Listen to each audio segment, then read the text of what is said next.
Va-t-il réaliser son rêve et prendre le départ pour la prochaine course à voile, la Golden Globe Race? Eh bien, c'est une course différente des autres. Vous allez le voir car elle est sans assistance et c'est la course un peu romantique, me dit-on à l'oreillette. On va voir.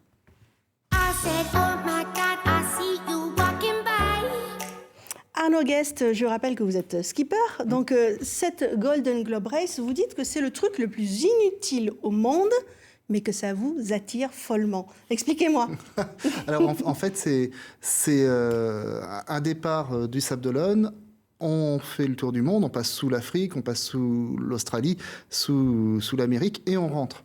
Donc, c'est l'ancêtre du Vendée Globe, et c'est en fait le Vendée Globe en plus dur, puisque nous, on est avec des vieux bateaux, sans technologie moderne. Et donc, déjà, le Vendée Globe, c'est partir d'un endroit pour revenir au même endroit. On peut se dire, on aurait pu rester. Et donc, du coup, nous, c'est encore plus dur, et ça dure entre 7 mois et 9 mois de course. Alors, vous parliez justement d'outils un peu à l'ancienne. Vous avez amené ici un sextant. Donc, c'est avec ça que vous allez vous repérer. Vous n'avez pas de GPS? On n'a pas de GPS. On est à l'ancienne, donc on va se repérer aux astres. Alors d'abord le soleil, la lune et puis les étoiles. Oui. Et donc il faut imaginer que s'il y a des nuages, on ne peut pas se repérer. D'accord. Donc, vous patientez que le nuage passe? Oui, mais quand on a une tempête, quand on a une dépression, une perturbation, on a 2-3 jours avec des nuages par exemple. Donc Alors il se dit non, ça c'est pas pour moi. Donc en fait, moi si je vois plus les côtes déjà je flippe. Donc, alors moi c'est plutôt si je vois les côtes, on commence à stresser, c'est les côtes le danger. Oui, c'est pas les mêmes repères. Il n'y a pas de danger en mer, enfin très peu. Très peu. Petit détail. Vous avez eu envie de prendre le départ de cette course, c'est un peu un hasard en fait, parce que vous aviez envie de partir tout simplement déjà au départ.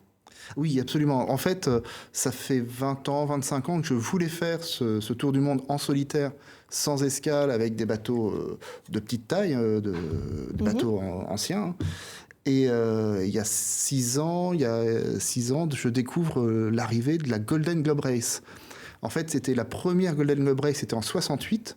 Et en 2018, pour les 50 ans de cette course mythique, où une seule personne avait réussi en 68, eh bien, ils ont réitéré la Golden Globe Race.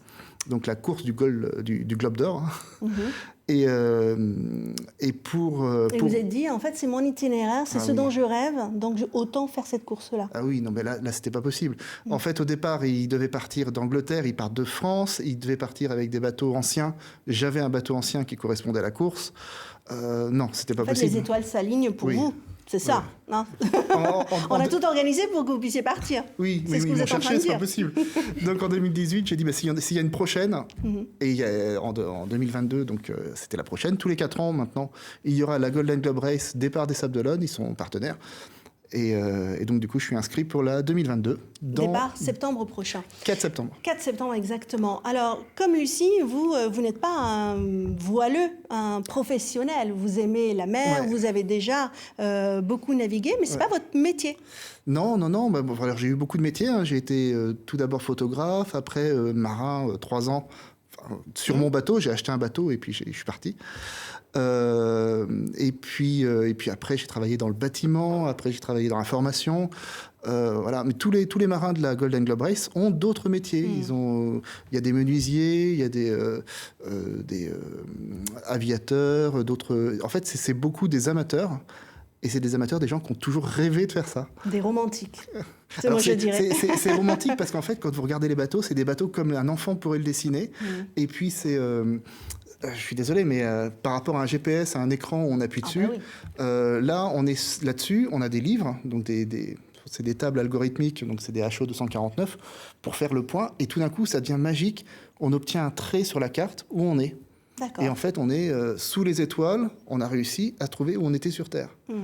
Et alors, pour avoir le cap sur les Sables d'Olonne le 4 septembre, il va falloir renflouer les caisses parce que voilà, partir, ça a un coût aussi. Et même si vous avez déjà des sponsors, etc., il vous manque encore de l'argent pour pouvoir partir. Et oui, il manque vraiment la fin. Donc, on a fait 80% du financement. Et là, on est vraiment sur le financement final. Donc, je suis toujours à la recherche de partenaires, de sponsors. Et il y a même des particuliers qui peuvent aussi... Il y a même une aussi, cagnotte Hockey Pal Arnaud Guest. où les particuliers peuvent... Voilà. Si vous aussi, vous avez envie de partir en mer, mais vous dites non, pas moi, pas tout de suite, Arnaud peut le faire, alors aidez-le à prendre le départ le 4 septembre. Vous avez un autre joujou, puisque vous habitez en ce moment sur votre bateau, j'ai quand même envie de le montrer, c'est votre van, c'est votre deuxième mode de transport. Et alors, il est assez particulier. Expliquez-nous, on va voir la photo, on va le reconnaître tout de suite. C'est mon premier mode de transport sur la route. C'est un camion que j'ai peint avec mes enfants, donc c'est pas en rouleau. Et du coup, c'est mon premier mode de transport. J'ai plus de voiture et je vais pas en racheter 2 mois avant le départ. Et donc je suis venu à Nantes avec. Et oui, il est garé là d'ailleurs sur le parking et c'est le van de Scooby-Doo. Et oui. Voilà, si ça vous parle forcément. Donc du coup, vous dites bon, je suis même prêt à m'en séparer s'il le faut pour partir. Oui, alors j'ai fait ça fait 3 ans que je fais tout pour faire cette course. Bon, c'est mon dernier bien que j'ai à part le bateau. Et je me suis dit bon tant pis, si jamais c'est le dernière chose, je peux m'en séparer. Après, il reste encore 2 mois, donc j'espère pas avoir à m'en séparer, on verra.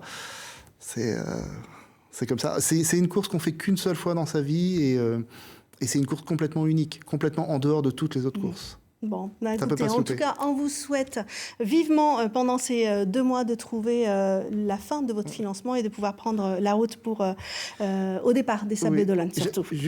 J'ajouterai que les dimanches, sur le ponton du Vendée Globe, je fais ce que j'appelle les Golden Dimanches. C'est des portes ouvertes où tout le monde peut venir me voir. Et pour voir le skipper et pour voir le bateau. Et il y a des familles, il y a plein de gens qui viennent passer, c'est toujours très sympa. Super, donc voilà, rendez-vous est pris le dimanche au Sable d'Olonne.